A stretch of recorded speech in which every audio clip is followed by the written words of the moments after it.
এবং যারাই ওদের পথে বাধা দেবে তাদেরকে তারা ধ্বংস করে। আরবের মুনাফিকরা এমনি তাদের তাবেদার হয় নাই, কারণ ওদেরকে তারা এই ভয়ে, জুজুর ভয়ে রেখে দিয়েছে। মিশরের নীলনদ থেকে ইরাকের ইউফ্রেটিস নদী পর্যন্ত, মিশর থেকে ইরাক, এই পুরো জায়গাটা ওরা উন্মুক্ত করতে চায়। করতেছে কিনা? করতেছে কিনা? একটু একটু একটু একটু করে তারা এই মিশনের দিকে হেঁটে যাচ্ছে। তাদের মিশন মুসলিমরা সাক করতেছে। ওদের ওয়ার্ল্ড ব্যাংক, IMF কিছুই করতে পারতো না যদি আরবরা তাদেরকে তেল না দিত। শুধু তেল দিয়েছে তাই নয়, বরং তার একটা পেট্রো ডলার মনিটরিং সিস্টেম চুক্তি করেছে। পেট্রো ডলার মনিটরিং সিস্টেম, এটাকে আমরা বলি পেট্রো ডলার চুক্তি। এই চুক্তি ডলারকে বিশ্বের মানে লিডিং কারেন্সি বানাইছে। ডলারের কি মনে আছে যে আমাকে এত টাকা দিয়ে $1 কিনতে হবে? এটা পিছনে আছে পেট্রো ডলারের ইতিহাস। এই কারণে আজকে ডলার সারা বিশ্বকে ডমিনেট করতেছে। আপনি ডলারের বাইরে চিন্তাই করতে পারবেন না। ওয়ার্ল্ডে মাত্র 3টা কান্ট্রি আছে যে 3টা কান্ট্রি ওদের এই সিস্টেমের বাইরে থাকে।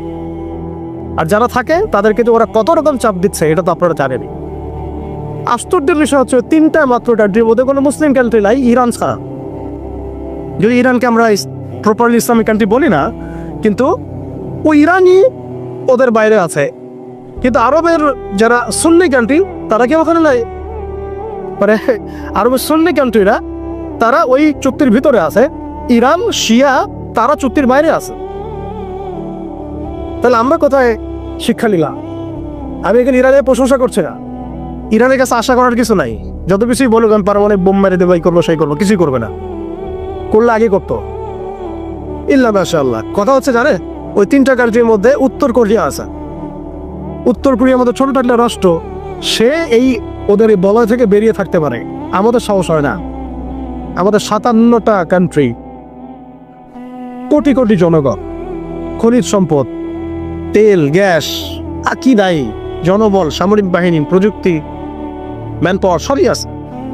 আমি বললাম শুধু ওই সিরাতের আদলে হাঁটি নাই, সিরাতের শিক্ষা থেকে আমরা শিক্ষা দেই নাই। ওই জজবা, ওই ইমান আমাদের মধ্যে থেকে চলে গেছে। আমরা ওই স্বপ্ন দেখাই বন্ধ করে দিয়েছি যে আমরা একসময় বিশ্ব নিয়ে শাসন করতাম। এই স্বপ্নটা দেখাই বন্ধ হয়ে গেছে। মানুষ তো বাঁচেই স্বপ্ন নিয়ে যে আমি এরকম ছিলাম, আমাকে ওই জায়গায় যেতে হবে। মানুষ তো বাঁচেই একটা উদ্দেশ্য নিয়ে, গন্তব্য নিয়ে। আপনার লাইফের একটা গন্তব্য আছে, আপনি এই জিনিস অ্যাচিভ করতে চান এবং আপনি সেই পথে হাঁটছেনও, পরিশ্রম করছেন। আল্লাহ চাইতে একদিন আপনি অ্যাচিভ করবেন ইনশাআল্লাহ। কিন্তু যার লাইফে কোনো গোলই নেই, তাদের কি হবে? উম্মাহ আজকে এরকম একটা অবস্থায় আসছে। আমি এখানে আমভাবে সবার কথা বলছি না। যাদের স্বপ্ন দেখার তারা ঠিকই দেখছে, যাদের কাজ করার তারা ঠিকই করছে, তারা কেউ বসে নাই।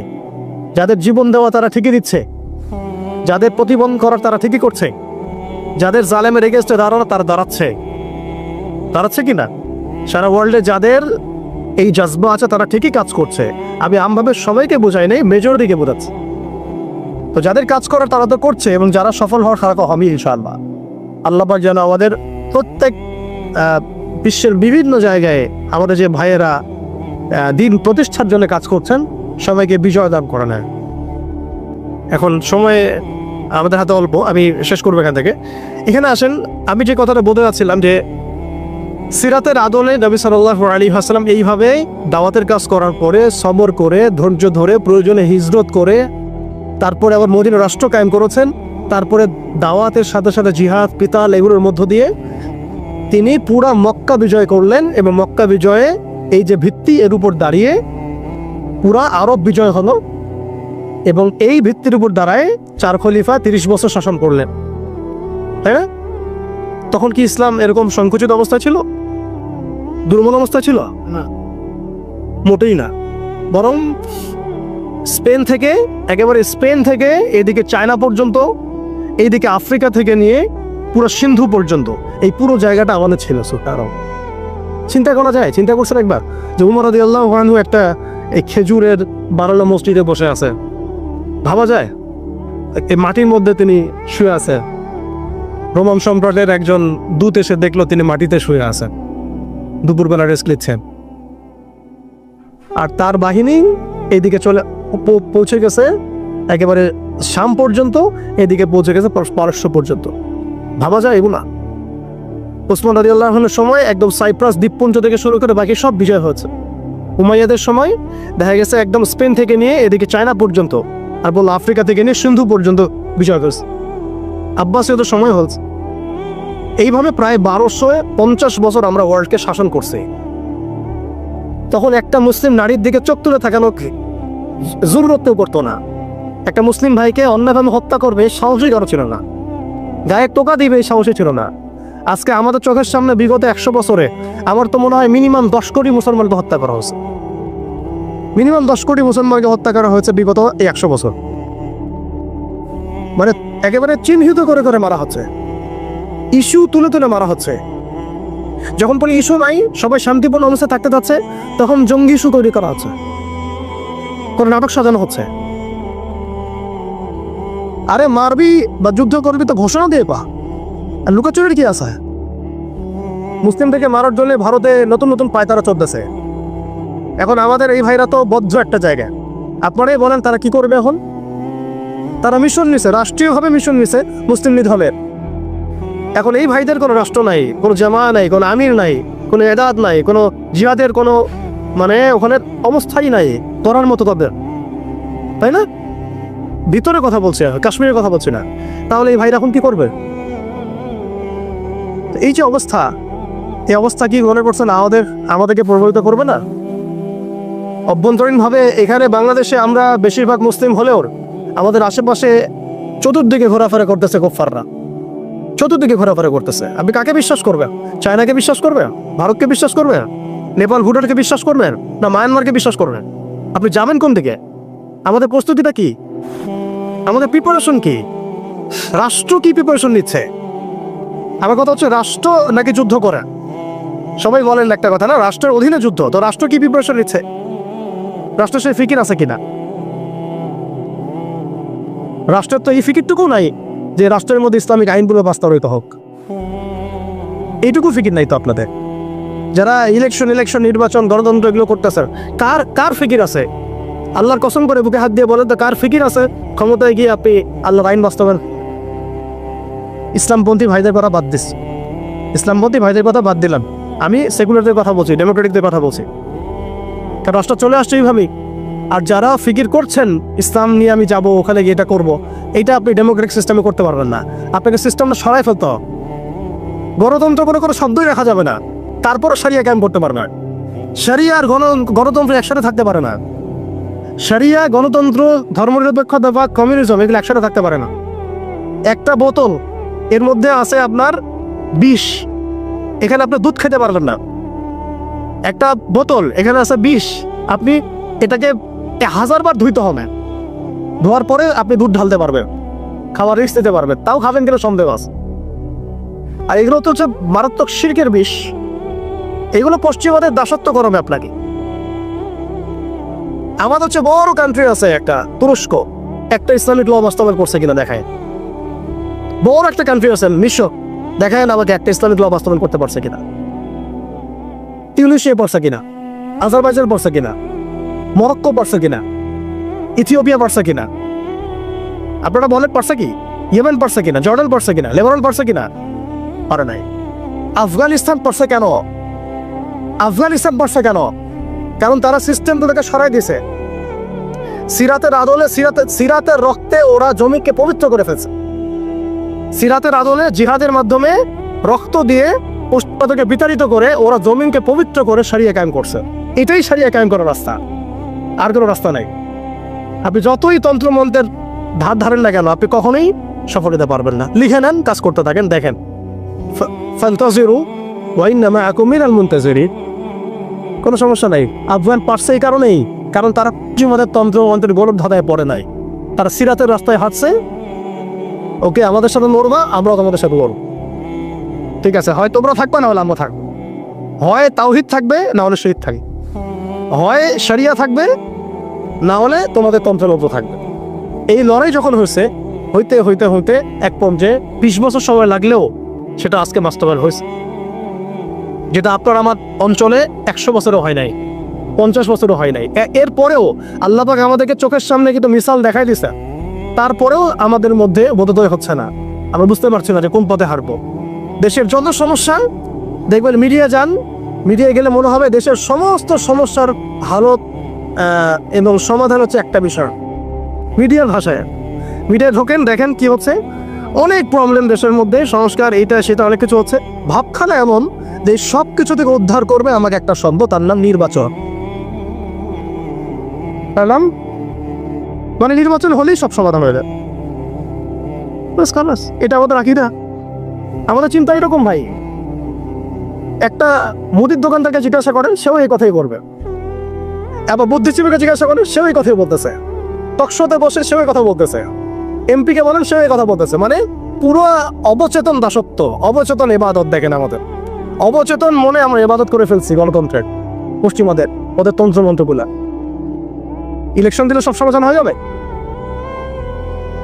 কোন পদ্ধতি আপনি দিবে? দেওয়ার পরে কি হবে? মূলনীতি কি থাকবে? সংবিধান কি থাকবে? সংস্কারগুলো কি কি হবে? আপনি কি আল্লাহর জমিন, আল্লাহর দিন কায়েমের দিকে আসবেন কিনা? এখানে তো অনেক কথা আছে। এগুলোকে সলিউশন না করে XYZ যেই আসো, আপনি আমাকে বসায় দিন, আমি কিছুই করতে পারবো। শিল্প আমাকে বসায় দেন, আমি কিছুই করতে পারবো না। আপনি সবচেয়ে পরহেজগার মানুষটাকে বসায় দেন, সেও কিছু করতে পারবে না, কারণ সিস্টেমটাই তাকে করতে দিবে না। এই জিনিসগুলো আমাদের বোঝা উচিত। উম্মার সংকটগুলো এইভাবে আমাদের আইডেন্টিফাই করতে হবে। যে অনেক লম্বা হয়ে যাচ্ছে, হয়তো আমি শেষ করে দিই এখন। শেষ করি ভাই, অনেক লম্বা করা যাবে না, নামাজের ব্যাপার আছে। এখানে আমাদের ওই হারানো ঐতিহ্যটাকে আমরা বুঝতে পারলাম, আমরা কোথায় ছিলাম আমরা, এটা কি বুঝতে পারছেন? এখন দেখেন আমরা আসি কোথায়। এখন আসি কোথায়? এক বাক্যে, আমাদের সারা ওয়ার্ল্ডে কোনো খেলাফা স্টেট নাই, 1 নম্বর কথা। 2 নম্বর, নাই তো নাই, জেরুজালেম আমাদের হাতে ছিল, ওইটাও আমাদের কাছ থেকে কেড়ে নেওয়া হচ্ছে। তারপরে আমাদেরকে এরকম 57টা পিস রাষ্ট্রে ভাগ করা হচ্ছে, ওই খেলাফা রাষ্ট্রকে বাদ দিয়ে। এবার প্রত্যেকটা রাষ্ট্রের মধ্যে মোনাফেক শাসক বসায় দেওয়া হচ্ছে, একদম খোলামেলা করে দেওয়া। প্রত্যেকটা রাষ্ট্রের মধ্যে ম্যাক্সিমাম মোনাফেক শাসক বসায় দেওয়া হচ্ছে, যারা নিজেরাই পশ্চিমাদের হয়ে সাফ করবে এবং আল্লাহর জমিনে তাগুত কায়েম করবে। আল্লাহর জমিনে তাগুত কায়েম করবে এবং করেছে তারা। তাগুতকে তারা তো বুঝে না। তাগুত মানে শয়তান, যেখানে আল্লাহর বিধান চলে না, ওখানে শয়তানের বিধান চলে, সিম্পল। এটা 1000 জন বুদ্ধিজীবী মিলেও যদি একটা সংবিধান লিখে আর সেখানে আল্লাহ বিরোধী আইন থাকে, সেটা তাগুত। সেটার নাম কি? তাগুত। এই তাগুত মানে শয়তান। কেউ যদি ওর প্রতি ইমানদার হয়ে মারা যায়, জাহান্নামে যাবে। কেউ যদি ওর প্রতি ইমানদার হয়ে মারা যায়, সরাসরি জাহান্নামে যাবে ইনশাআল্লাহ, কারণ সে তাগুতের দাসত্ব করছে। আর আমাদেরকে বলাই হয়েছিল, ওয়া মা ইয়াকফুর বিত-তাগুত ওয়া ইউমিন বিল্লাহ ফাকাদ ইসতামসাকা বিল উরওয়াতিল ওয়ুসকা লা ইনফিসামা লাহা ওয়াল্লাহু সামিউন আলিম। সূরা বাকারায় 256 নম্বর আয়াত পড়ে দেখেন, মাসায় গিয়ে আয়াতুল কুরসি পড়ে আছে। তাগুতকে কুফরি না করা পর্যন্ত কেউ মুমিন হইতে পারে না। তাগুতের সাথে কুফরি না করা পর্যন্ত কেউ মুমিন হইতে পারে না, এটাই বাস্তব। এখন এইভাবে আমাদেরকে ভাগ করা হয়, মোনাফেক শাসক বসায় দেওয়া হয়। শুধু তাই না, প্রত্যেকটা কান্ট্রির মধ্যে ওই 4 দেবতা 5 দেবতা ঢুকায় দেওয়া হয়েছে, ওই যে বললাম আগে। তারপরে একটা ডিপার্টমেন্ট ধরে তারা ধ্বংস করছে, একটা ডিপার্টমেন্ট ধরে। রাজনীতি ধ্বংস করছে, ইসলামিক রাজনীতি সরাই দিছে। অর্থনীতি ধ্বংস করছে, সুদ ঢুকাই দিছে। তার মধ্যে ঘুষ আছে, ইনফ্লেশন আছে, দুর্নীতি আছে, এগুলো তো আছেই। তারপরে সমাজের যে আমাদের ব্যাপারগুলো, সমাজের নীতি নৈতিকতার বিষয়গুলো দেখেন একেবারেই উঠাই দিচ্ছে, দিন উঠাই দিচ্ছে। এখন নাকি আপনি স্ত্রীর সাথে সহবাস করলে ধর্ষণ হবে। সুবহানাল্লাহ, কি অবস্থা! আর এদিকে আপনি পতিতালয়ে গেলে, ওটা হচ্ছে শ্রমিকের কাছে গেছেন আপনি। আর আপনি নাউজুবিল্লাহ, কেউ যাবে পতিতালয়ে, তাদেরকে বলা হচ্ছে তারা শ্রমিক। তার তসলিমা নাসরিনকে আমরা এখান থেকে বিতাড়িত করছিলাম কেন? তসলিমা নাসরিনকে আমরা বিতাড়িত করছিলাম কেন? ঘুরে ফিরে তো সেটাই আসতেছে। আবার শুধু তাই না, এখন আবার লিপ্প চেক করতে হয়, সে কি নারী না পুরুষ না অন্যান্য মানে কি জানেন? অন্যান্য মানে কি ট্রান্স কিনা, ট্রান্সজেন্ডার চালু করে দেওয়া হলো। আর আমি হজের নিবন্ধন করতে গেলেও দেখা যাচ্ছে অন্যান্য আসতেছে। কি বোঝাচ্ছে না আমাদেরকে? তাহলে পরে ট্রান্সজেন্ডারটাকে আপনারা ভিতরে এটাকে প্রমোট করে ফেললেন, লিগালাইজ করে ফেললেন। আবার সমকামিতা তো আছেই, যে না ব্যভিচারীরা তো ছড়াচ্ছেই, ফ্রি মিক্সিং দিয়ে দিছে, ছেলেমেয়ের অবাধ মেলামেশা। মানে সমাজের একটা যে স্থিতিশীলতা থাকে মুসলিমদের, এটাকে ধ্বংস করছে এরা কি পশ্চিমারা এসে করছে? এখানে ওদের অনুগত দাসদের বেরিয়ে করাছে, সমাজকে ধ্বংস করছে, অর্থনীতি ধ্বংস করছে, রাজনীতি ধ্বংস করছে, মিডিয়াগুলো ওদের হাতে নিয়ে নিছে। মিডিয়া হাতে নিয়ে আমারও হচ্ছে মানে দিনকে ওরা রাত বানাই দিবে, রাতকে দিন বানাই দিই। আর আপনারা তাদেরকে এত বিশ্বাসও করেন, অনেকে একটু ইসলামিক নিউজ করলে আপনারা তো বিশ্বাসও করেন। আসার সময় যে আমরা মাওয়াদি আসলাম, ওখানে দেখবেন একটা পোস্টার আছে মাওয়ারও করে, সেটাতে লেখা আছে যে ওই যে আবু সাইদের ছবি দেওয়া আছে কি নতুন বাংলাদেশে স্বাগতম না এরকম কিছু একটা, নিচে লেখা আছে প্রথম আলো। দেখেন এদের চরিত্র দেখেন, এরা বিগত প্রায় শুরু থেকে এরা আজ পর্যন্ত এই তাগুতের সার্ভ করছে, ভারতের দালালি করছে, ফ্যাসিস্টের দোসর ছিল। এরা আমাদেরকে জঙ্গি বানাইছে, এরা বহু মানুষকে কারাগারে পাঠাইছে, এরা বহু মানুষের গুমের জন্য দায়ী, খুনের জন্য দায়ী, হত্যার জন্য দায়ী, ফাঁসির জন্য দায়ী। এরা আমার পাল্টি মারলো পরিবর্তিত বাংলাদেশ। দেখছেন, এ হচ্ছে মিডিয়া অবস্থা, প্রত্যেকটা মিডিয়া ওরা হাতে নিয়ে নিয়েছে। এবং এর সাথে প্রযুক্তিগত উন্নয়ন। আমি তো বলছিলাম যে মানে আমাদেরকে এইভাবে মনিটর করা হতো যে আমাদের ফোনে যদি আপনি একটা কল দেন, মেসেজ করে, তাহলে আপনি ট্রেস হয়ে যাবে। এইভাবে মনিটর করা যায়। আপনি গোপনে আপনার স্ত্রীকে কি বলছেন সেটা তারা শুনতেছে আরিবেতে, আমি জানি না। আপনি আপনার ওয়াইফকে ফোনে গোপনে কি বলতেছেন, কিছু আলাপ হতে পারেন, অ্যাডাল্ট হতে পারে কিনা, ওইটা তারা রেকর্ড করতেছে। সুবহানাল্লাহ। এখন টেকনোলজি এই জায়গায়, AI এখানে বসে একটা ক্লিক করবে, আপনাকে যদি ওইখানে শুট করতে চাই শুট করা যাবে, ড্রোন এসে আপনার কপালে গুলি মেরে দিয়ে চলে যাবে দূর থেকে। এই প্রযুক্তি দিয়ে এই ফিলিস্তিনে বহু মানুষকে মারা হচ্ছে এখন রাইট নাও। তো আমি বলতে চাচ্ছিলাম আমরা কোন জায়গায় আসছি, এই জায়গায় এখনকার হালত, আজকে এই জায়গায় তারা আমাদেরকে নিয়ে আসছে। এখন প্রশ্ন করছে যে এই ওদের যে মানে অগ্রগতি, আমাদের যে অধঃপতন, এই জিনিসটার জন্য কি শুধু তারাই দায়ী না আমরাও দায়ী আছি? শুধু কি তারাই দায়ী না আমরা দায়ী আছি? আমরা আমাদের আগে দোষগুলো খুঁজে পেতো, আমরা নিজেরা আমাদের আগে ল্যাকিংসগুলোকে খুঁজে পেতো। আপনি দেখবেন, খুঁজতে থাকেন, প্রথম ল্যাকিংস পাবেন আপনি আমি। বেশিরভাগ মানুষই জীবনের মৌলিক উদ্দেশ্য থেকে সরে গেছে। আমরা দুনিয়াদার হয়ে গেছে ভাই। আমরা এই দুনিয়াতে এইভাবে থাকার জন্য আসি যায়। আল্লাহ পাক আমাদেরকে পাঠাইছেন এই দুনিয়াতে দুইটা কাজ দিয়ে। একটা হচ্ছে আল্লাহর ইবাদত করতে হবে এবং তার জমিনে দিন কায়েম করতে হবে। এখানে আমি অন্য কোনো উদ্দেশ্যে আসি নাই, আমরা মুসাফির এখানে শোনা। আল্লাহ পাক বলেছেন ওয়া মা খালাকতুল জিন্না ওয়াল ইনসা ইল্লা লিয়াবুদুন। আর ইন তানসুরুল্লাহ ইয়ানসুরকুম ওয়া ইসাব্বিত আকদামাকুম ওয়ালা তামুতুন্না ইল্লা ওয়া আনতুম মুসলিমুন। কতগুলো আয়াত আছে। ইন্নাল্লাহা লা ইউগাইয়িরু মা বিকাওমিন হাত্তা ইউগাইয়িরু মা বিআনফুসিহিম। আয়াতের পর আয়াত বলা যাবে আমাদেরকে এই দুনিয়াতে পাঠানো হয়েছে দুইটা কাজ। আমাদেরকে আল্লাহর ইবাদত করতে হবে এবং আল্লাহর জমিনে তার দিন কায়েম করতে হবে। এটা আমাদের কাজ, বাকি সবকিছু গৌণ, এগুলো মুখ্য কাজ মেইন। এবং আমাদেরকে দিন দেয়া হয়েছে কেন? হুয়াল্লাযী আরসালা রাসূলাহু বিল হুদা ওয়া দীনিল হক লিইয়ুযহিরাহু আলা দীনি কুল্লি। এই দিনটা আল্লাহ দিয়েছেন এই কারণেই যাতে এই দিন অন্য সমস্ত দিনের উপর জয়লাভ করে। তো জয়লাভ কখন করবে? যখন আমরা ফিকির করবো তখন। এটা কি আবরাহার যুগ যে আবাবিল বাকি এসে পাথর ছুড়বে? বলেন, এখন পাথর আপনাকে আমাকে ছুড়তে হবে? এটা তো আবরাহার যুগ না। নবী সাল্লাল্লাহু আলাইহি ওয়াসাল্লাম শুধু দোয়া দিয়েই কি সব হয়েছে? দোয়ার সাথে চেষ্টা করেন নাই তিনি? এমনকি বদর যুদ্ধের দিনও তিনি কূপ দখল করলেন, ভালো জায়গাটাতে শিবির গাড়লেন, সৈন্য বিন্যাস করলেন। সবকিছু যখন ঠিকঠাক মতো হয়ে গেল, তারপরে বৃষ্টি আসলো আল্লাহর পক্ষ থেকে, তিনি দোয়া করা শুরু করলেন। এই দোয়ায় আল্লাহ পাক ফেরেশতা নাজিল করলেন। তাহলে কি আমাদের কাছে একমুখী না সবকিছু করতে হবে?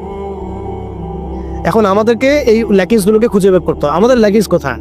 এই ইমানের দুর্বলতা, জীবনের উদ্দেশ্যের দুর্বলতা। আমরা দুনিয়াদার হয়ে গেছি, ভোগবিলাসী হয়ে গেছি, আমরা আমাদের ঐতিহ্য ভুলে গেছি, আমাদের শেকড় ভুলে গেছি, আমাদের ঘাটতি হয়ে গেছে, হারাম ভর হয়ে গেছি, আমরা জেনাকার হয়ে গেছি, আমরা ফ্রি মিক্সিং করতেছি, পরকীয়া করতেছি, ঘুষ খাচ্ছি, দুর্নীতি করতেছি, সুদ খাচ্ছি, আমরা করতেছি। এগুলো পশ্চিমারা করতেছে না।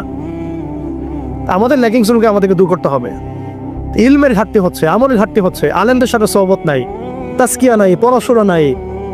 কি করতেছি ভাই আমরা? আসলে কি জন্য আসছে আর কি করতেছি? এইখান থেকে ভবিষ্যৎটা হচ্ছে এই যে ইনশাআল্লাহ এই দিন বিজয় লাভ করবেই। আজ হোক আর কাল হোক, আল্লাহ পাক এমন জামা, এমন ইমারা, এমন আল্লাহর সেনাবাহিনী তৈরি করবেন যারা আস্তে আস্তে আস্তে আস্তে পাদ্দাস পর্যন্ত যায়। এটা লেখা হয়ে গেছে, ইমাম আসবেন লেখা হয়ে গেছে, এবং তার অনুসারী তৈরি হয়ে যাবে লেখা হয়ে গেছে। বাহিনীও তৈরি হবে, এটাও লেখা হয়ে গেছে।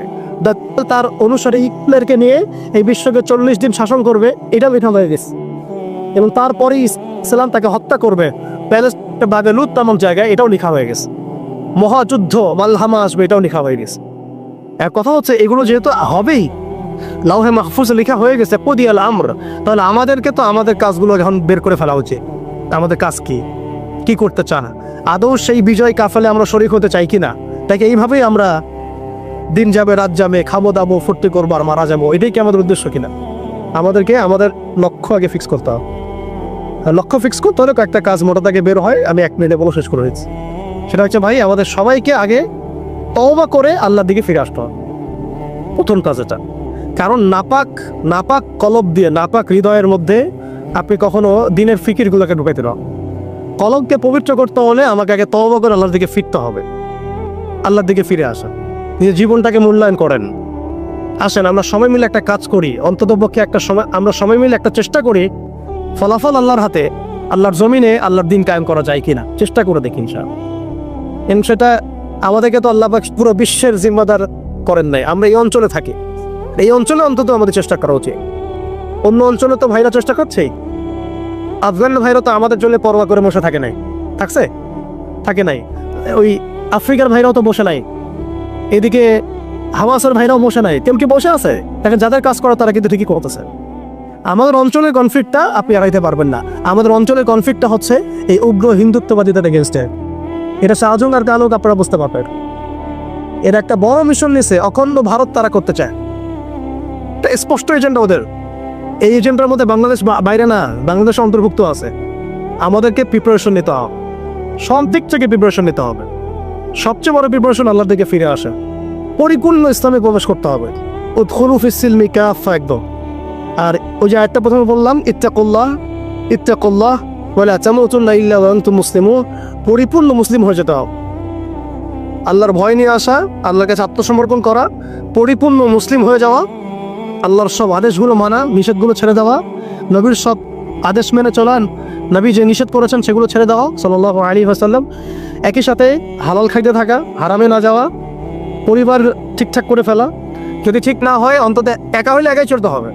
এটা আপনার জীবন, হিসাব আপনার, কমর হাসর আমারও, যার তার। এটাতে কারো জন্য কারো পরোয়া করার কোনো সুযোগ নেই, কারো জন্য কারো বসে থাকার কোনো সুযোগ নেই, আমাকে আমার বাসায় চলতে হবে। অতএব এটা ঠিক করে ফেলা, পাশাপাশি আমাদের সন্তানদেরকে মানুষ করার চেষ্টা করো, এবং খাস করে আমাদের তরুণ ভাইদেরকে এই ইমানের পথে নিয়ে আসা, তাদেরকে দিয়ে হবে ইনশাআল্লাহ। বইটা পড়ে দেখেন। ঠিক আমরা মনে করেছি আমরা একটা ইসলামিক রাষ্ট্র, আমরা একটা রাষ্ট্রে আছি, এই রাষ্ট্রের হিন্দু গভর্নমেন্ট, কোনো সমস্যার কিছু নাই, তারা আমাদেরকে মসজিদ দিয়েছে, মাদ্রাসা দিয়েছে, সব কিছু ঠিকঠাক চলছে। হঠাৎ দেখা গেল যে উগ্রপন্থী কিছু হিন্দু এসে সব সিজ করে ফেললো, এবং দিনে দুপুরে তারা এখন মানুষকে কুপিয়ে হত্যা করছে, পিটিয়ে হত্যা করছে, বাড়িঘর ভেঙে ফেলছে, মসজিদ ভেঙে ফেলছে, মাদ্রাসা সিলগালা করে দিচ্ছে। কোথায় গেল আমার খানকা, কোথায় গেল আমার মসজিদ, কোথায় গেল আমার মাদ্রাসা, কোথায় গেল আমার জনগণ, কোথায় গেল আমার মায়ের সম্মান? সব চলে গেল। কিসের অভাবে? রাজনৈতিক ক্ষমতার অভাবে। অর্থাৎ রাজনৈতিক দৃষ্টি এবং দর্শন বিবর্জিত কোনো দাওয়াত কখনো চূড়ান্ত সাফল্য আনতে পারবে না। আমরা অনেকেই পশ্চিমাদের টোপে পাঠিয়েছি যে মসজিদ মাদ্রাসা সব তো ঠিকঠাক চলছে, আমাদের পলিটিক্স নিয়ে কথা বলার দরকার নাই, আমাদের ইসলামী রাষ্ট্র ব্যবস্থা কায়েম নিয়ে কথা বলার দরকার নাই, ইসলামী অর্থ ব্যবস্থা নিয়ে কথা বলার দরকার নাই, আমাদের জিহাদ ফি সাবিলিল্লাহ নিয়ে কথা বলার দরকার নাই। আমরা নিজেরাই আমাদেরকে এই ধ্বংসের মুখে ঠেলে দিয়েছি। এরপর আরও সমস্যা, তারা আমাদের ইয়াংদেরকে টার্গেট করেছিল। দেখেন ইয়াংদেরকে টার্গেট করে কত মেহনত তারা করেছে। মেয়েদেরকে ফ্রি অ্যাক্সেস দিয়ে দিয়েছে, ফ্রি মিক্সিং, বাচ্চা থেকে শুরু করে একদম চাকরি লেভেল পর্যন্ত জেনা করাচ্ছে ফ্রি, পর্নোগ্রাফি ফ্রি, আপনার চরিত্র হনন করার যা যা এলিমেন্টস আছে সব তো ফ্রি, সব ফ্রি। আর মেয়েদেরকে বেপর্দা করে বাইরে নিয়ে আসছে, বাচ্চাদেরকে ছোটবেলা থেকে মাথা নষ্ট করার যা যা এলিমেন্ট সব দিয়ে দিচ্ছে, খাবারে ভেজাল মিশাচ্ছে, আমাদের ভাইদেরকে বিয়ে কঠিন করে ফেলছে, যেন সহজ করে ফেলছে। কি করে নাই তারা? শিক্ষা ব্যবস্থা থেকে ইসলামকে উঠে দিছে। আপনি সারা জীবন পড়াশোনা করেন, দেখেন আপনি 20টা সূরা শিখতে পারেন কিনা, ফরজে আইন শিখতে পারেন কিনা। একটা একটা করে ডিপার্টমেন্ট ধরে ধরে তারা কাজ করেছে। এর উপর আবার অর্থ ব্যবস্থা ওদের হাতে নিয়ে নিয়েছে, ওয়ার্ল্ড ব্যাংক দিয়ে, IMF দিয়ে, ফেডারেল রিজার্ভ দিয়ে। এতে করে পুরো বিশ্বের ইকোনমিক মোড়ল তারা হয়ে গেছে। এখন আপনি আমি একটা স্বাধীন দেশে বসবাস করলেও অর্থনৈতিকভাবে আমরা স্বাবলম্বী হতে পারি না, দ্বারস্থ হতে হয়। বাণিজ্য ওদের দ্বারস্থ হতে হচ্ছে, ব্যবসায় হতে হচ্ছে, ফাইন্যান্সে হতে হচ্ছে। এমনকি আমাদের যে একটা মানে সম্পদ ছিল পকেটে রাখা যেত, গোল্ড কয়েন এবং সিলভার দিরহাম, ওইটা পর্যন্ত তারা অ্যাবলিশ করে দিল, দিয়ে আপনাকে আমাকে ডিজিট ধরাই দিল, দিয়ে আমাদের টাকাগুলো শেষ করে ফেললো। এবং এগুলো যদি মুহূর্তের মধ্যে কলাপস করে যায়, আপনি কিছু করতেও পারবেন না, বিকজ এগুলোর নিয়ন্ত্রণ আপনার হাতে নাই, ইভেন একটা রাষ্ট্রের সেন্ট্রাল ব্যাংকের হাতেও নাই। শুধু তাই না, আমাদের ইসলামিক কারেন্সি তো বিলুপ্ত করলোই, উল্টা আপনাকে সুদ ধরাই দিল, সুদের লেনদেন কারবার, সুদভিত্তিক অর্থ ব্যবস্থা। কোন ডিপার্টমেন্টটা বাদ দিল তারা? পলিটিক্স থেকে নিয়ে সোশ্যাল, ইকোনমিক, চারিত্রিক, আমাদের মা বোনরা, আমাদের শিশুরা, কোনো ডিপার্টমেন্ট বাদ দেয় না। এর উপরে আরও আছে, এর উপরে তারা আমাদেরকে আবার মিডিয়া দিয়ে নিয়ন্ত্রণ করা শুরু করলো, মিডিয়া দিয়ে নিয়ন্ত্রণ করা শুরু করলো। আমার এখনো মনে আছে যেদিন আমাকে ঘুম থেকে ছেড়ে দেওয়া হয়, আজকে খোলামেলা বলছে এগুলো, আস্তে আস্তে সবই বলে দেবো ইনশাল্লাহ। যেদিন আমাকে ছাড়া হয়েছে ওই দিন আমাকে বলা হয়েছিল যে আমি যদি ঘুমিয়েও থাকি তবু আমাকে ঘুমের মধ্যেও মনিটর করার জন্য মানুষ থাকবে। রাস্তাঘাটে যাওয়া তো বহুত দূরের কথা, বয়ান দেওয়া তো বহুত দূরের কথা, মাহফিল করা তো বহুত দূরের কথা, দাওয়াতের কাজ করা বহুত দূরের কথা, মিম্বরে দাঁড়ানো বহুত দূরের কথা। তুমি আমাদের চোখের মধ্যে থাকবা যখন তুমি ঘুমের মধ্যে থাকবা। তো এটা আমরা তখন শিখেছি যে মানুষের প্রাইভেট লাইফ বলতে আর কিছু বাকি রাখে নাই তারা। আপনি ফোন নিয়ে যা করতেছেন এভরিথিং তারা মনিটর করতে পারে, এভরিথিং। কাকে মেসেজ করতেছেন, অনেক ভাই তখন আমার সাথে দেখা করতে আসলে আমরা ইগনোর করতাম তার ভালোর জন্যই, বিকজ সে বিপদে পড়বে আমার সাথে দেখা করতে আসলে। এবং আপনি যেটা বলবেন সে বলার জায়গাটা আপনাকে দেওয়া হয় নাই, রাখা হয় নাই, আপনি ট্রিগারের সামনে আছেন। তো আল্লাহ পাকে সন্তুষ্টির জন্য কথা শুনেছি, অনেক সহ্য করেছি, মেনে নিয়েছি, গালি মন্দও খেয়েছি। আর এটাকে সুন্দর করে নাটক সাজানো হয়েছিল যে পারিবারিক কলহের কারণে আত্মগোপনে চলে গেছে। তো পারিবারিক কলহের কারণে আত্মগোপনে আমার সাথে আরো 4 জন কিভাবে গেল, আমার গাড়িও বা কিভাবে গেল। আর বাংলাদেশের গোয়েন্দা সংস্থার হেডকোয়ার্টারে আমার লাস্ট লোকেশন কিভাবে পাওয়া যায়, ম্যাপ কিভাবে ট্রেস হয়, মিডিয়া দিয়ে মানুষকে খাওয়ানো। এই কথাটা বলতে কি এখানে আসছি যে শুধুমাত্র টেকনোলজিক্যাল নিয়ন্ত্রণ ওদের কাছে আছে এমন না, ইভেন মিডিয়া দিয়ে তারা দিনকে রাত বানাইছে, রাতকে দিন বানাইছে, এখনও বানাচ্ছে রাইট নাও। এখন আপনারা এই মিডিয়াদেরকে খুব মাথায় তুলতেছেন। এখন কয়দিন আগে তারা ফ্যাসিস্টের পক্ষে ছিল, আজকে মনে করছেন সে আপনার দলে চলে আসছে। তাদের কোনো ধর্ম থাকে না, মিডিয়ার কোনো ধর্ম থাকে না, যেদিকে ফ্লো সেদিকে তারা যাবে। এবং যদি দেখেন আমরা এই গুটি কয়েক মানুষ কালকে বাংলাদেশে শরিয়া কায়েম করে ফেলতে পারি ইনশাআল্লাহ তাআলা, আজকে যদি দেখে এইসব ওয়ার্ডগুলো এই সিস্টেমের এগেনস্টে যাচ্ছে, তখন আমাদেরকে তারা ট্রেস করবে, তারা উগ্র, তারা মৌলবাদী, তারা জঙ্গিবাদী কর্মকাণ্ড করতেছে না, আউযুবিল্লাহি মিন যালিক। ঠিক আছে, কিন্তু যদি দেখা যায় কালকে তারাই আবার বিজয়ী হয়ে গেছে, তখন তাদেরকে আবার তারা হাইলাইট করবে এবং তাদের পেজগুলো, নিউজ কভারেজগুলো ভরে যাবে। অতএব মূল জায়গায় থাকেন, তাদেরকে দিয়ে কিছু যায় আসে না। ইসলামের আহলুন নিফাকদেরকে দিয়ে কিছু যায় আসে না। আমি একটা পয়েন্ট টাচ করতে গিয়ে জায়গায় এসেছি যে দেখেন আমাদের ওই উম্মার ওই গৌরবান্বিত সময়টাকে স্মরণ করেন, আমরা কোথায় ছিলাম এবং এখন কোথায় আছি। মাঝখানে এই রাস্তাটাতে ওরা আমাদেরকে কিভাবে ডমিনেট করলো, কোন কোন জায়গায় তারা আমাদেরকে মারলো। তারা কিন্তু আমাদেরকে ভাতে মারলো, অর্থনীতির মধ্যে মারলো, রাজনীতির মধ্যে মারলো, সংস্কৃতির মধ্যে মারলো, তরুণ প্রজন্মের মধ্যে মারলো। তারা আমাদেরকে কিন্তু বেপরদামি দিয়ে মারলো, পর্নোগ্রাফি দিয়ে মারলো, মিডিয়া দিয়ে মারলো, প্রযুক্তি দিয়ে মারলো। প্রযুক্তির কথাটা না বললেই না, সিস্টেম এমনভাবে তারা আপডেট করেছে যে একটা জায়গায় সামরিক অভিযানের প্রয়োজন নেই তাদের। এখন এআই টেকনোলজি দিয়ে তারা ঘরে বসে কিবোর্ডের ক্লিকের মধ্য দিয়ে আমাকে এখানে শ্যুট করতে পারে এখন, রাইট নাও। আমরা কিছু করতে পারবো না এবং আমাদের কোনো প্রতিরক্ষা ব্যবস্থা নাই। আপনি কোথায় বসে আছেন ওইখানে আপনাকে শ্যুট করা সম্ভব। প্রযুক্তি এমন জায়গায় নিয়ে গেছে তারা। আপনি মুসলিম কান্ট্রিগুলোর অবস্থা দেখেন। আমরা বাংলার জমিনে দিন কায়েমে কথা বলছি, বাংলার জমিনের ল্যাকিংসগুলো আপনি ফাইন্ড আউট করেন।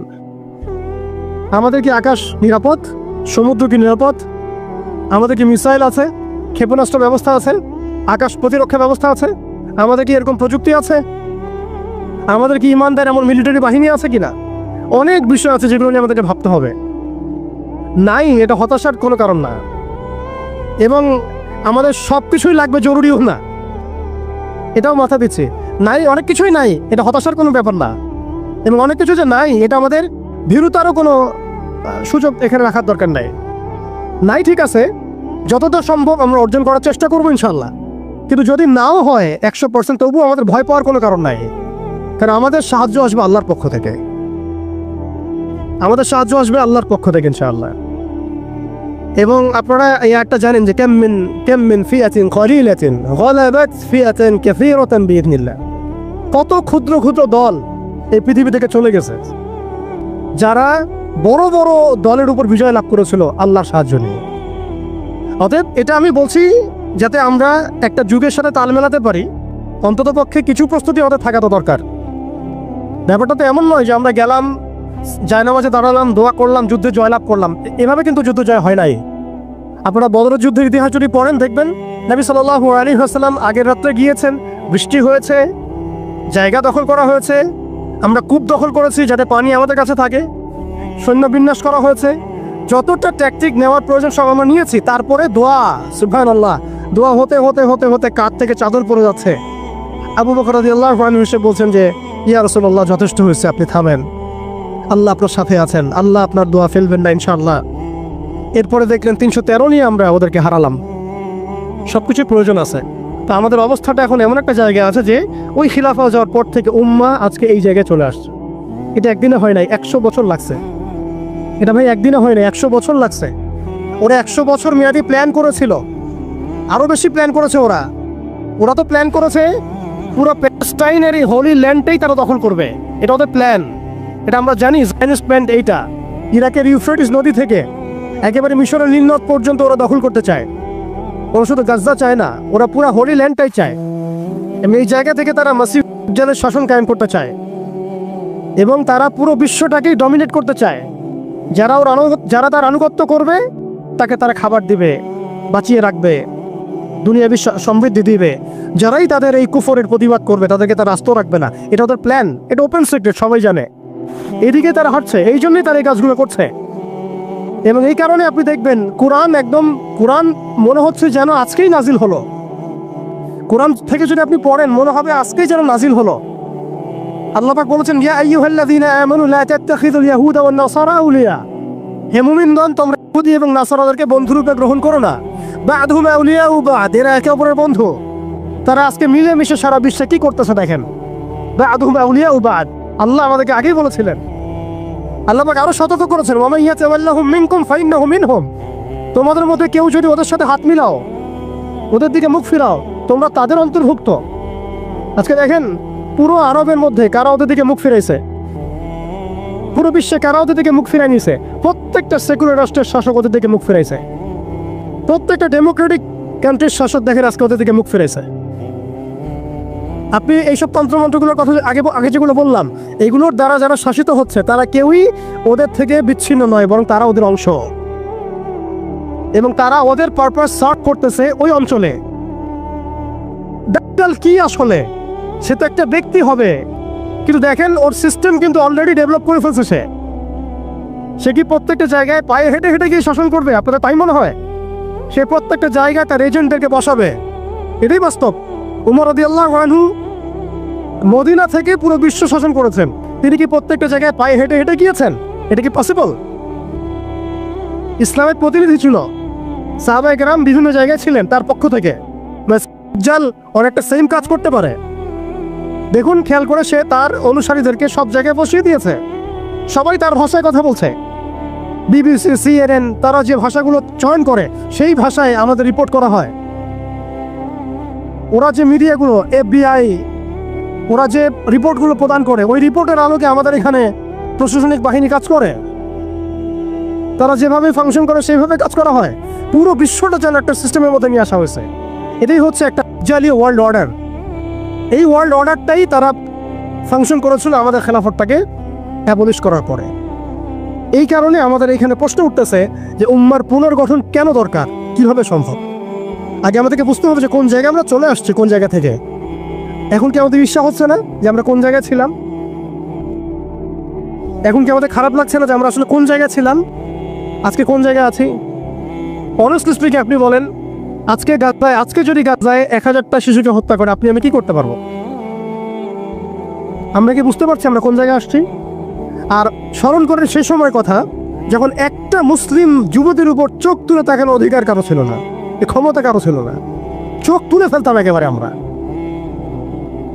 ঘরের ভিতরে যদি বাইরে থেকে কেউ তাকাতো অন্যায়ভাবে চোখ উপড়ায় ফেলতাম আমরা।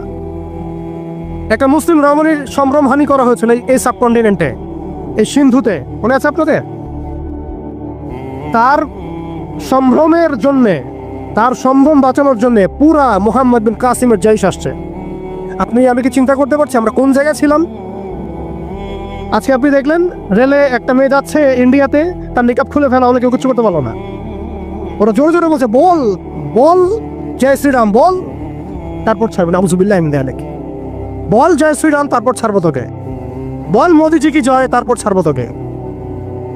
চিন্তা করছেন আমরা কোন জায়গায় আসছি? আমাদের কি ভারতে মসজিদের অভাব আছে, মাদ্রাসার অভাব আছে? ভারতে কি মুসলমানদের সংখ্যার অভাব? তাহলে কেন এই জায়গায় আসলো? একটাই কারণ, রাজনৈতিক শক্তি না থাকলে উম্মার অবস্থাই হয়। রাজনৈতিক শক্তি, হ্যাঁ রাজনৈতিক শক্তি হচ্ছে এখন আমাদের মূল লক্ষ্য হওয়া দরকার। চলে ইসলামী ইমারা শরিয়া কায়েম করার জন্য 100% মানুষের 100% পরিপূর্ণ মুসলিম হওয়া শর্ত না, জি, বরং একটা অঞ্চলের মানুষের মধ্যে যদি মুসলিমের মানুষও একদম খালেস মুখলেস হয়, মুত্তাকি হয়, পরহেজগার হয়, ইমানদার হয়, একদম সিরাতের আদলে সব সুন্নাহগুলো মেনে চলে, ওই গুটি কয়েক মানুষের দ্বারা ইনশাআল্লাহ একটা বড় অঞ্চলে খেলাফত প্রতিষ্ঠা করা সম্ভব। আমি একটা এক্সাম্পল দিচ্ছি, আমি আমার আউট অফ হেডস কথা বলছি না। মদিনা রাষ্ট্র যখন কায়েম হয়েছে, আমাদের কি মনে হয় মদিনার 100% মানুষই মুসলিম হয়েছিল? কখনোই না। মদিনায় আনসার সাহাবী তারা মুসলিম ছিলেন, আওস ও খাজরাজ গোত্রের, হিজরত করে গিয়েছেন মুহাজির সাহাবীরা, এতটুকু ইসলাম, এতটুকু মুসলিম আমাদের। বাকি বহু অংশে মুনাফিক, আব্দুল্লাহ বিন উবাইর অনুসারী, আর বড় বড় 3টা গোত্র আছে ইহুদিদের, বনু কোরাইজার, বনু কাইনুকার, বনু নাজিরের, খায়বার ইহুদিরা আছে, পত্তলিকরা আছে, কিছু নাসারাও আছে আশেপাশে। তারপরেও সেখানে ইসলামী রাষ্ট্র কায়েম হয়েছে। এই শর্তটা যারা জুড়ে দিচ্ছেন এটা ঠিক হচ্ছে না, যে একদম 100% মানুষের ইসলাম না হওয়া পর্যন্ত আমাদের এখানে ইসলামী শরিয়া কায়েম করা যাবে না, এই কনসেপ্ট ঠিক না। বরং আপনি দেখেন, একটু খেয়াল করে দেখেন, একটা এক্সাম্পল দেই, জুলাই অভ্যুত্থান, ঠিক আছে? এই সময় মাঠে ময়দানে ছিল সব মিলায় ধরেন 20% মানুষ এই বাংলাদেশের, বাকি 80% মানুষ ঘরেই ছিল, আজও ঘরে আছে, শরিয়া কায়েম হলেও ঘরেই থাকবে। আপনি খেয়াল করে দেখেন, তাদের কিছু যায় আসে না, তারা যেভাবে ছিল সেভাবে আছে। আগে ছিল একটা শাসন, তাদের কাছে মনে হচ্ছে এখন আরেকটা শাসন আসবে। তাদের চিন্তায় তো এতটুকু, চিন্তার লিমিটেশন এতটুকুই। একজন গেছে আর একজন আসবে, এক তাগুত গেছে আর এক তাগুত আসবে, মদের বোতল চেঞ্জ হবে, মদ সেন্ট থাকবে, ওদের চিন্তাটা এমনই। আমি এই পয়েন্টটাতে একটু সময় নিয়ে নিলাম। দেখেন ভারতের অবস্থাটা আমাদেরকে খুব পীড়া দিচ্ছে। ভারতের অবস্থা আমাদেরকে অনেক পীড়া দিচ্ছে না? এটা দেওয়ার পরেও কিন্তু আমি কিছু করতে পারছি না। এটা যদি আল্লাহ না করুক, যদি এটা বাংলাদেশে হয়, আল্লাহ না করুক এটা যদি বাংলাদেশে হয়, তখন আপনার ফতোয়া কি হবে, আমাদের ফতোয়া কি হবে, এটা আমাদের এখন স্পষ্ট করা উচিত। এবং যেটার আশঙ্কা আমরা করি সেটার প্রিপারেশন কেন আমরা নিব না? যেটার আশঙ্কা আমরা করি বা যেটা আমরা বুঝতে পারছি এটা হতেই পারে, অসম্ভব কিছু না, তাহলে তার প্রিপারেশন আমরা কেন রাখবো না? এটা আমার প্রশ্ন আর কি। ভারতের মুসলিমরা কি কখনো ভেবেছিল আজকে থেকে 10 বছর আগে এমনটা হবে? ওয়াকফ বিলের মাধ্যমে আমাদের সব সম্পত্তি তারা গ্রাস করে ফেলবে, কেউ কি ভাবছে? আচ্ছা আমাকে একটা প্রশ্ন উত্তর দেন, আগামীকাল যদি দারুল উলুম দেওবন্দ তারা দখল করে ফেলে, বলেন, আগামীকাল যদি তারা বলে দারুল উলুম দেওবন্দ আমাদের, এখান থেকে বের হও সবাই, কি করবেন আপনারা? না আমরা কি করব? ফতোয়া কি আসবে? কোনো স্ট্রং ফতোয়া আসবে কিনা? সেটাকে প্রতিহত করার জন্য আমাদের জীবন দেওয়ার প্রশ্ন আসবে কিনা? এটাই তো কথা। যদি হ্যাঁ হয়, তাহলে আজকে আমরা ভারতের মুসলমানদেরকে মৃত্যুর হাতে ছেড়ে দিচ্ছি কিভাবে? আর যদি না হয় তাহলে তো কিছু বলার নাই। মানে আমাদের সামনে রাস্তা তো 2টা, হয় তাদের সামনে, আমাদের বলতে আমি তাদেরকে আমাদের অন্তর্ভুক্ত করে বোঝাচ্ছি, তাদের সামনে রাস্তা 2টা, হয় এখন তাদের মার খেয়ে মরবে জিল্লতির সাথে, থুতু চাটাচ্ছে তারা রাস্তায়, আমাদের মুসলিম ভাইদেরকে তারা থুতু চাটাচ্ছে রাস্তায়, মেয়েদেরকে নগ্ন করতেছে, বাড়িঘর জ্বালাই দিচ্ছে, মসজিদ ভেঙে দিচ্ছে, মাদ্রাসা দখল করতেছে, গরুর গোশত নিয়ে গেলে পিঠায় মেরে ফেলতেছে, বাবার সামনে মেয়েকে ধর্ষণ করতেছে। সবচেয়ে বড় কথা, আমাদের নিরপরাধ ভাইদেরকে তারা একটা ইস্যু ক্রিয়েট করে হত্যা করতেছে। এটা একটা জেনোসাইড, গাজার মতোই একটা অবস্থা তারা সৃষ্টি করছে ভারতে, কাশ্মীরে। কথা হচ্ছে তাদের সামনে অপশন কয়টা? হয় তারা এই জিল্লতিগুলো সহ্য করে এভাবে লাঞ্ছনার মৃত্যু মরবে, অথবা প্রতিহত করে শাহাদাতের মর্যাদায় মারা যাবে, শহীদ হবে। এর বাইরে কোনো রাস্তা আছে কি না? এখন আমরা যদি আমাদের পার্শ্ববর্তী অঞ্চল সম্পর্কে সচেতন থাকি, তাহলে আমাদের অভ্যন্তরীণ বিষয়গুলো সম্পর্কে আমাদের সচেতন থাকা উচিত কি উচিত না? আমাদের উম্মার ফিকির অনেক গভীর। এই জন্য আমি বলেছিলাম শুরুতে অনেক কথা আছে। আসেন একটু শেষ করি, অনেক লম্বা হয়ে যাবে আপনাদের। প্রিয় ভাইরা,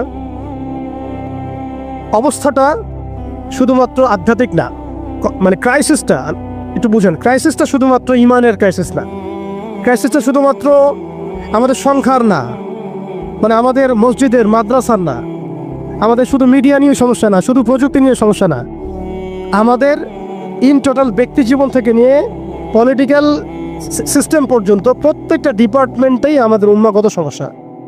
তার মধ্যে সবচেয়ে বড় জায়গাটাই হচ্ছে আমরা আমাদের ওই রাজনৈতিক সে ক্ষমতা ওইটা হারাই ফেলছে। আল্লাহ পাক আমাদের সবাইকে উম্মার সেই হারানো জায়গায় ফিরে যাওয়ার তৌফিক দান করেন।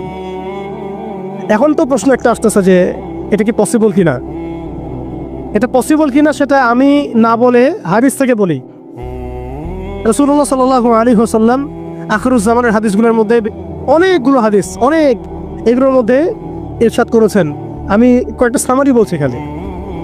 এই বাইত মুকাদ্দাস যেটা আমরা দেখছি, ইনশাআল্লাহ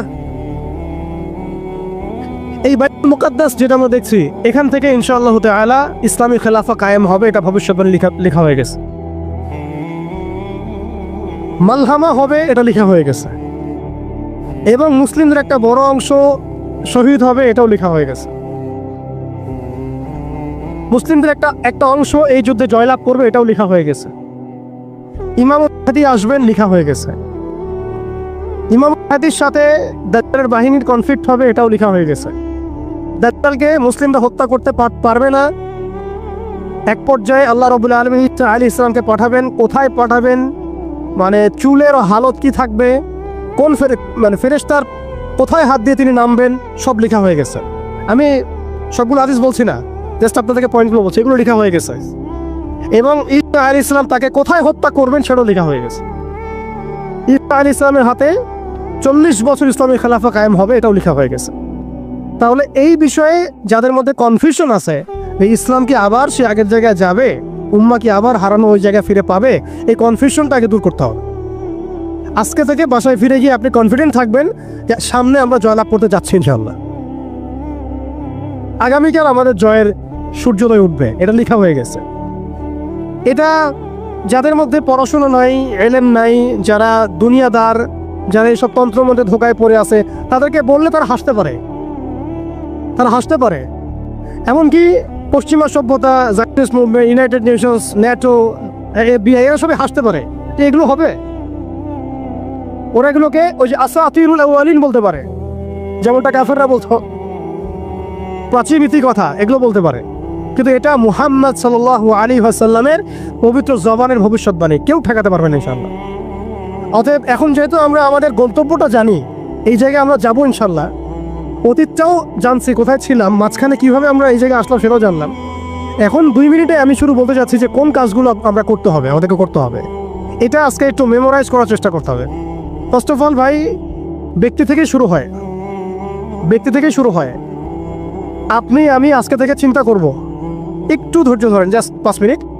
আপনি আমি আজকে থেকে চিন্তা করব যে আমরা পৃথিবীতে বেঁচে আছি কি জন্য, বলেন আমাদের বেঁচে থাকার কারণটা কি? আপনি আমি পৃথিবীতে বেঁচে আছি কেন? আল্লাহ পাক আপনাকে হায়াতে রাখছেন কেন?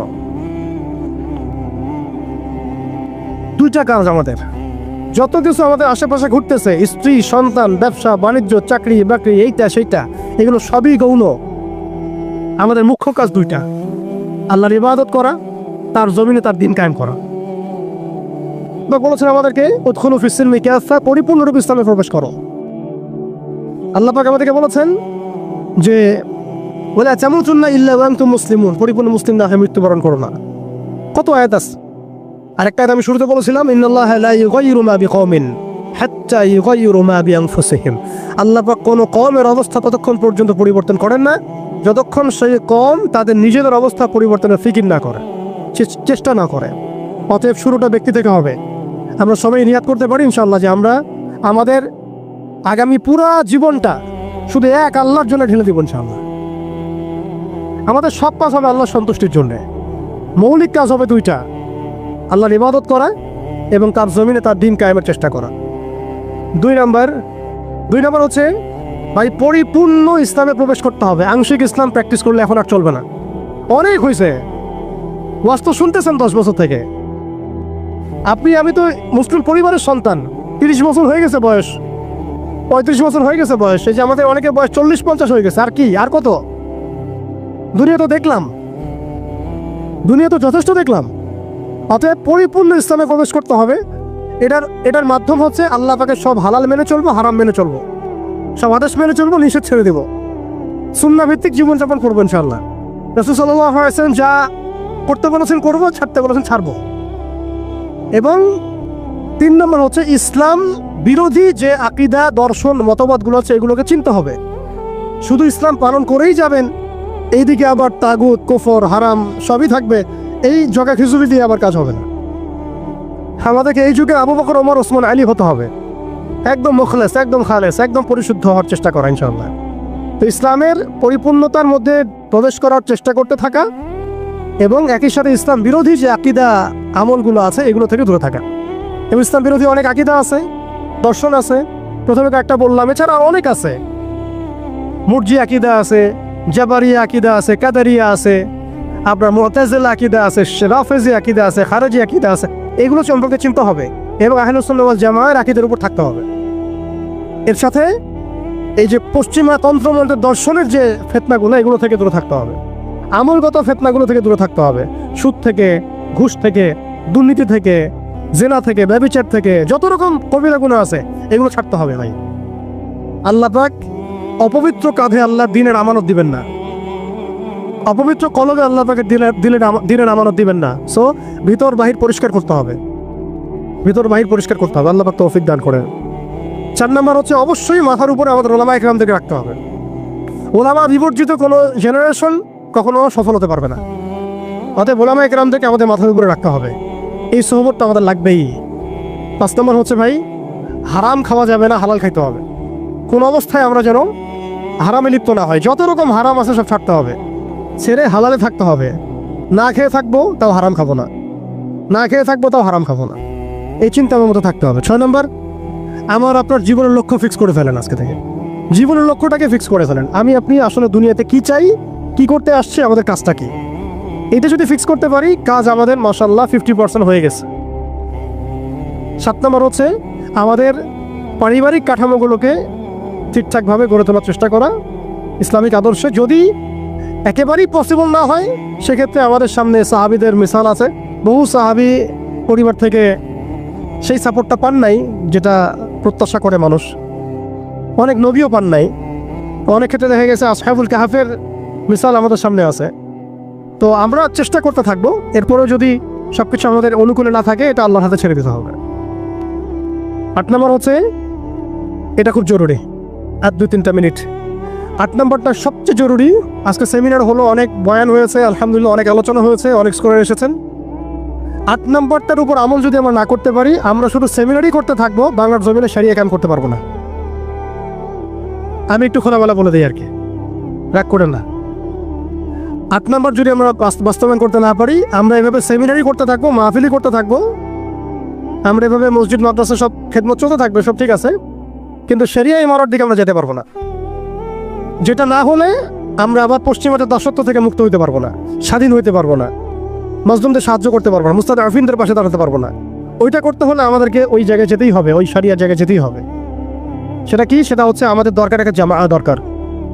আমাদের এখন বিশুদ্ধ আকীদা এবং বিশুদ্ধ মানহাজের একটা জামা বাংলাদেশে অবশ্যই অবশ্যই জরুরি ভিত্তিতে দরকার। বাংলাদেশে অনেক কিছু আছে, অনেক প্ল্যাটফর্ম আছে, ঠিক আছে, আমি এগুলো সম্পর্কে অবগত আছি। সব কিছু বিবেচনা করে আমি আবার আমার জায়গা থেকে জোর দিয়ে বলছি, বাংলাদেশে বিশুদ্ধ আকীদার, বিশুদ্ধ মানহাজে তাওহীদপন্থী মানুষদের, যারা আল্লাহর জমিন, আল্লাহর দ্বীনের বিজয় দেখতে চান, তথাকথিত পশ্চিমাদের পদ্ধতিতে নয় বরং সিরাতের আদলে যারা দেখতে চান, তাদের অবশ্যই অনতিবিলম্বে ঐক্যবদ্ধ হতে হবে। কিন্তু ঐক্যবদ্ধ হতে না পারি আমরা অস্তিত্ব সংকটে পড়ব, আমরা অস্তিত্ব সংকটে পড়ব। আগামীতে আপনি হবেন টার্গেট, আপনি হবেন ডিহিউম্যানাইজ করার মূল উপকরণ, মূল মাধ্যম। এবং আমরা যদি ঐক্যবদ্ধ হতে পারি, আমরা যদি সংখ্যায় কমও হই, ইনশাআল্লাহ আজ্জা ওয়া জাল আল্লাহ পাক এই অঞ্চলের জন্য আমাদেরকে কবুল করবেন ইনশাআল্লাহ। দেখবেন এই অঞ্চলে কালিমা লা ইলাহা ইল্লাল্লাহ মুহাম্মাদুর রাসূলুল্লাহর পতাকা আমাদের হাতেই উঠবে ইনশাআল্লাহ। বৈশ্বিক অনেক কাজ হচ্ছে, এটা হচ্ছে আলহামদুলিল্লাহ, এটা আল্লাহর হুকুমে হচ্ছে। যারা কাজ করছে তারা কিন্তু এককভাবে করছে না, তারাও এভাবে জামা গঠন করেই কাজ করছে। তাদেরও আমির আছে, তাদেরও মামুর আছে, আসসামু ওয়া তাআ আছে, তাদেরও বায়আ আছে। এগুলো যদি আমাদের মধ্যে না আসে, আমরাও এভাবেই যে সেমিনার করতে থাকবো, এর বেশি হয়তো আমরা আর কিছু করতে পারবো না।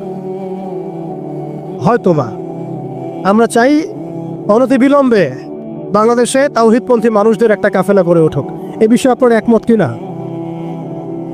এ বিষয়ে কি আপনাদের মতামত আছে কিনা?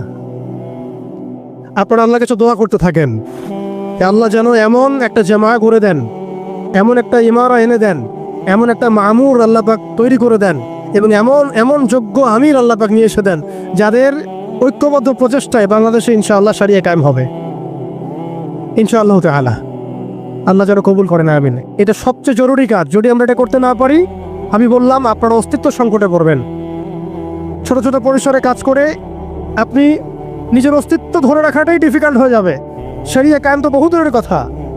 আপনি খেয়াল করে দেখেন, তাগুত ঐক্যবদ্ধ হয়েছে, তাদের রুট লেভেল পর্যন্ত কাঠামো আছে, চেইন অফ কমান্ড আছে। সেকুলার ঐক্যবদ্ধ হয়েছে, শাহবাগীর ঐক্যবদ্ধ হয়েছে, কাদিয়ানিরা ঐক্যবদ্ধ হয়েছে, হিজবুত তাওহীদ একটা আছে না, না বাইজিদ খান পন্নির, না ভুল বললাম, হ্যাঁ, তারা পর্যন্ত ঐক্যবদ্ধ হয়েছে। আর শিয়ারা ঐক্যবদ্ধ হয়ে যাচ্ছে, খ্রিস্টান মিশনারিরা ঐক্যবদ্ধ হয়ে যাচ্ছে, এনজিওর ঐক্যবদ্ধ হয়ে যাচ্ছে। আপনি দেখেন ফ্যাসিস্ট ঐক্যবদ্ধ ছিল, এখনো আরেক তাগুত যারা ক্ষমতা আসার জন্য উঠে পড়ে লাগছে, তারা ঐক্যবদ্ধ হয়ে যাচ্ছে। সবাই যদি ঐক্যবদ্ধ হয়, তাহলে আমরা কেন হব না? আমরা কিসের অপেক্ষায় বসে আছে? উম্মার পুনরুত্থান যদি আমরা দেখতে চাই, পুনর্জাগরণ দেখতে চাই, এবং এই অঞ্চলে যদি আমরা উম্মাকে সেই বিজয়ী বেশে দেখতে চাই, তাহলে আমাদেরকেই আল্লাহর কালিমার পতাকা তুলে নিতে হবে ইনশাআল্লাহ। যখন কালিমার পতাকা পড়ে যায়, তখন আকবরিয়ে উঠিয়ে নেওয়া লাগে। এখন কালিমার পতাকা তো সিলসিলায় সিলসিলায় আমার হাতে কেউ তুলে দেয় নাই, দিচ্ছে না, পড়ে গেছে পতাকা নিচে। আপনি কি করবেন? উঠাতে হবে আমাকে এখন। আল্লাহ পাক সে ওঠানোর মতো হাত আমাদেরকে দান করেন, সেরকম যোগ্য প্ল্যাটফর্ম দান করেন, যোগ্য ইমারা দান করেন, যোগ্য সুরা দান করেন, যোগ্য আমির দান করেন, আমাদেরকেও যোগ্য মামুর হওয়ার তৌফিক দান করেন। আপনারা বিশ্বাস করেন, যদি এভাবে আমরা বেশি না 5 থেকে 10টা বছর কাজ করতে পারি, ইনশাআল্লাহ শরিয়া কায়েম হোক না হোক, এমন একটা জেনারেশন আমরা রেখে যাবো ইনশাআল্লাহ বাংলাদেশে, যারা এই জমিনে আল্লাহর দিন কায়েম করেই ছাড়বে ইনশাআল্লাহ। এটা আমি কোনো চাপাবাজি করতেছি না, আর এটা কোনো আবেগের কথা না। জাস্ট আমরা যদি 10টা বছর এভাবে কাজ করতে পারি, একজন শেখ হারুন ইজার, একজন আদনান ভাই, একজন অমুক ভাই, একজন তমুক ভাই, একজন অমুক স্কলার, একজন তমুক স্কলার, তাদের একক খেদমতে যদি এইভাবে জাগরণ হতে পারে, আপনারা একটু চিন্তা করেন, যদি এরকম 100টা মানুষ একসাথে থাকে, তাহলে উম্মার কি হইতে পারে? অতএব আপনারা এই উদ্যোগগুলো হাতে নেন, আপনারা পুশ করেন, আপনারা এগুলো আওয়াজ তুলেন। ইনশাআল্লাহ তাআলা আল্লাহ রাব্বুল আলামিন আপনাদের মধ্যে ইখলাস থাকলে আল্লাহ পাক জামা এনে দিবেন ইনশাআল্লাহ। আর শেষের দুটো কথা বলে শেষ করছি, এরপরে আমাদের কাজ হবে দুটো। এটা যদি হয়ে যায়, এরপরে কাজ থাকবে খালি 2টা। এক, সিরাতের আদলে দাওয়াতের কাজ করতে থাকা, সিরাতের আদলে দাওয়াতের কাজ করতে থাকে, এবং অবশ্যই সেই যোগ্যতা অর্জন করা, সেই যোগ্যতা অর্জন করা, পড়াশোনা করা, এগুলো তো আগেই হয়ে গেছে, আগে বলছি আমি। দাওয়াতের মেহনতটা খুবই ব্যাপক করতে হবে। চায়ের কাপে দাওয়াত হবে, হোটেলে দাওয়াত হবে, চা খেতে খেতে দাওয়াত হবে, কফি খাইতে খাইতে দাওয়াত হবে, স্কুলে দাওয়াত হবে, কলেজে দাওয়াত হবে, ইউনিভার্সিটিতে দাওয়াত হবে, সেমিনারে হবে, সিম্পোজিয়ামে হবে, মসজিদে হবে, তালিমে হবে, সবখানে দাওয়াতে কাজ করতে হবে। এবং দাওয়াতের এই কাজটা প্রত্যেকটা মহলে করতে হবে, তরুণদের মধ্যে, তরুণীদের মধ্যে, আম জনগণের মধ্যে, আমাদের বাচ্চাদের মধ্যে, আমাদের পুলিশের মধ্যে, প্রশাসনের মধ্যে, আর্মির মধ্যে, বিজিবির মধ্যে, র্যাবের মধ্যে, ডিজিএফ এর মধ্যে, প্রত্যেকটা মহলে। এবং এই দাওয়াত হবে খোলাসা করে, আমভাবে, খোলামেলা দাওয়াত, ব্যাপক দাওয়াত এবং পরিপূর্ণ দাওয়াত। আংশিক ইসলামের দাওয়াত না, পরিপূর্ণ ইসলামের দাওয়াত, পরিপূর্ণ ইসলামের দাওয়াত। ব্যাস, এরপরে দাওয়াতের মেহনত চলতে থাকবে। যদি কেউ আমেরিকা হয়ে আসতে চায়, আমরা তালেবান হয়ে যাব। যদি ইসরায়েল হয়ে কেউ আসতে চায়, আমরা হামাস হয়ে যাব। যদি দেখা যায় যে কেউ এরকম কোনো পরাশক্তি হয়ে না এসে ভালোই আমাদের দাওয়াত কবুল করে নেয়, তাহলে মদিনা রাষ্ট্রের মধ্যে ইসলামী রাষ্ট্র কায়েম হয়ে যাবে ইনশাল্লাহ। পরিস্থিতি যেমন হবে, আমাদের কাজও তেমন হবে।